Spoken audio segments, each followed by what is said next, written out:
उन रहनुमाओं में रजा हारून का शुमार किया जाता है जिन्होंने 1987 में MQM से वाबस्तगी इख्तियार की और वो राबता कमेटी में शामिल रहे। कराची में ऑपरेशन शुरू होने के बाद 1994 में वो लंदन चले गए और फिर 2007 में वो वापस आए। 2008 में आम इंतखाबात में सूबाई असम्बली का इंतखाब जीतकर वजीर इंफॉर्मेशन टेक्नोलॉजी बने और कुछ मामलात पर, मुख्तलिफ मामलात पर पार्टी रद्द-ए-अमल और मुत्तहिदा कौमी मूवमेंट का मौक़िफ़ देने के लिए रजा हारून राबता कमेटी की प्रेस कॉन्फ्रेंसेस में अहम तरीन हिस्सा समझे जाते थे। मई 2013 की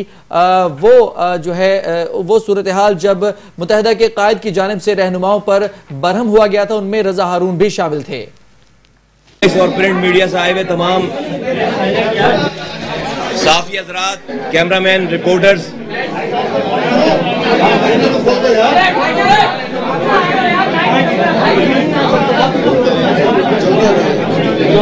आप तमाम लोगों की आमद पे मैं आप लोगों का शुक्रगुजार हूँ। हमारी टीम आप लोगों के शुक्रगुजार है और हमेशा की तरह जो ये सिलसिला चल रहा है सारा, जैसा कि हमने लास्ट टाइम भी आपसे कहा था, आपसे माजरत की थी कि आप लोगों को बार बार जहमत देनी पड़ रही है, लेकिन हम क्या करें कि जैसे जैसे सिलसिला आगे बढ़ रहा है, लोग, साथी और ये तमाम ये सिलसिला भी बढ़ता चला जा रहा है, तो अभी मुझे ये भी नहीं पता कि अब कब तक आप लोगों को हमें जहमत देनी पड़ेगी ना। तो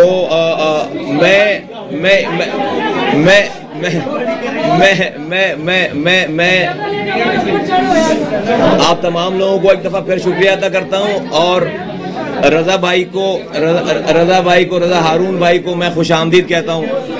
रजा भाई जो है वो आज तशरीफ लाए। रजा भाई आपसे बात करेंगे और रजा भाई को हम सब लोग यहाँ पर, अनीस भाई, मैं, डॉक्टर सगीर भाई और इफ्तिखार भाई, वसीम भाई, हम सब लोगों की तरफ से और जो और ये साथी हैं सारे जो यहाँ पर अब हमारे भाई, ये सारे वॉलंटियर, सारे लोग, सारी अवाम जो अब तक यहाँ पर हमारी कॉल पे आ चुकी है, जो हमें कॉल्स कर रही है, जो अपने नेक ख्वाहिशात का इज़हार कर रही है, और तमाम पाकिस्तानियों की तरफ से मैं रजा भाई को खुशामदीद कहता हूँ। रजा भाई अब आपसे गुफ्तगू करेंगे।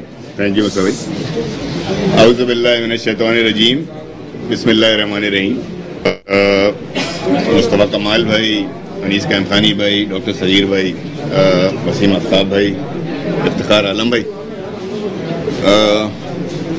3 मार्च मैं समझता हूँ कि एक ऐसा दिन था कि 3 मार्च को पाकिस्तान की तारीख में एक ऐसा कदम उठाया गया जिस कदम को सबसे पहले मैं बहादुरी के साथ तशबीह दूंगा, फिर उस कदम को मैं पाकिस्तान से मोहब्बत के साथ तशबीह दूंगा, फिर उस कदम को मैं उन लोगों के साथ जोड़ूंगा जो पाकिस्तान से मोहब्बत करते हैं और अपनी हुब्बुल वतनी का सबूत देते हुए इस धरती माँ के साथ अपने रिश्ते को साबित करते हुए जिन्होंने एक ऐसा कदम उठाया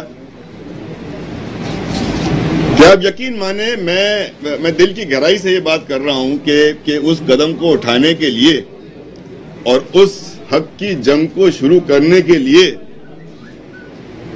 उस बातिल कुव्वत के सामने खड़े होने के लिए जिस जिगर और हौसले की जरूरत थी, मैं समझता हूं कि वो 3 मार्च को हमने देखा मुस्तफा कमाल भाई और अनीस कैमखानी भाई की शक्ल में।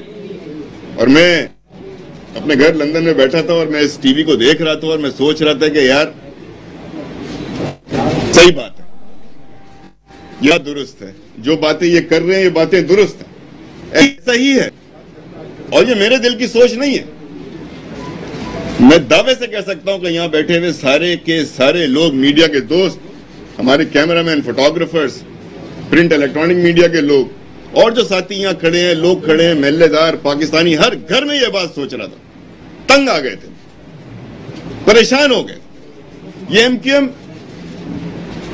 जिस काम के लिए बनी थी, जिन लोगों के लिए बनी थी, जिन वादों के साथ बनी थी, हम तो 87 से इस MQM के अंदर वाबस्ता हैं, 87 से इस चीज को देख रहे हैं, गली मोहल्ले में काम कर रहे हैं। वो छोटी उम्र के थे जब MQM में आए थे, तो हमें तो जो बताया गया था कि MQM बनाने का मकसद एक आम आदमी के हकूक का हसूल, एक गरीब आदमी की हुक्मरानी, मिडिल क्लास रूल, जागीरदाराना वडेराना सोच के खिलाफ जिहाद।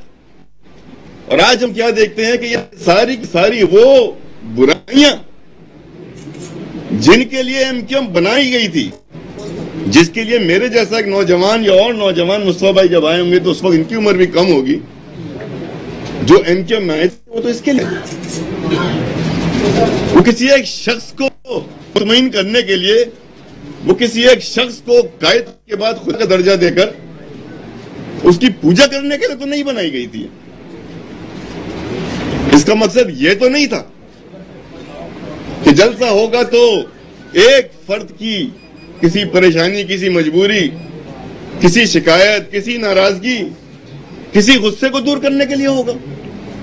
जलसा होगा तो कराची में पानी की किल्लत है, कराची में सड़कें साफ नहीं है, तो ये एमक्यूएम वो एमक्यूएम है ही नहीं जिस एमक्यूएम के हम इस एमक्यूएम में आके खोल कर आए थे। मेरे एमक्यूएम का आना मेरी गलती नहीं थी, मैं बड़ी सोच समझ के, हम सब जहन रखने वाले लोग हैं, हम सोच कर आए थे। चीजें होंगी, मिसाल के तौर पे मैं बहुत कम वक्त लूंगा, आपका ज्यादा वक्त नहीं लूंगा, क्योंकि मुझसे पहले जो बातें की जा चुकी हैं वो उतनी इंटेंसिटी के साथ और उतने भरपूर तरीके से की जा चुकी हैं, चाहे वो मुस्तफा भाई ने की हो, सगीर भाई ने की हो, इफ्तिखार भाई ने की हो, वसीम आफ्ताब भाई ने। मैं उन तमाम बातों से फुल स्टॉप कॉमा तक अग्री करता हूं, तभी आज मैं यहां बैठा हूं, उसमें नहीं जाऊंगा। कोटा सिस्टम,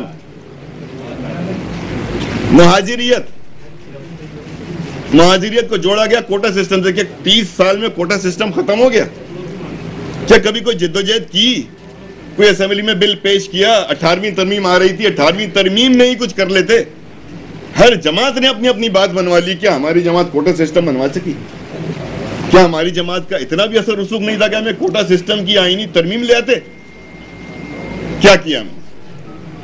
कुछ नहीं किया। हमारी जमात एक वजीर आजम को 3 दफा वजीर आजम बनाने के उसमें ही ज्यादा इंटरेस्टेड लगी, किसी को सपोर्ट करने में। बहरहाल मिडिल क्लास का रूल,